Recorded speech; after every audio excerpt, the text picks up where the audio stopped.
Hi friends, welcome to my channel. చూడండి friends, నేనైతే వజ్రాలు ఎత్తుకోవడానికి వచ్చినాను. ఇక్కడ చాలా మంది వచ్చినారు. చూడండి, వజ్రాలు ఎత్తుకులాడుతున్నారు. నేను పోతున్నాను ఎత్తుకోవడానికి, దంచుకు పోతున్నాను. చూడండి ఫ్రెండ్స్, ఇవన్నీ ఇక్కడ చాలా మంది వజ్రాలు ఎత్తుకులాడుతున్నారు. నేను కూడా దగ్గరికి వెళ్తున్నాను.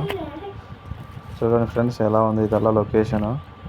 మన ఛానల్ని సబ్స్క్రైబ్ చేసుకోండి, లైక్ చేయండి. మరిన్ని వీడియోలు నేను అందిస్తాను. ఇక్కడ నాకు కొన్ని వజ్రాలు అయితే దొరికినాయి. అవి క్రిస్టల్సా వజ్రాలు అనేది తెలియదు. మీరే చెప్పండి ఒకసారి చూసి.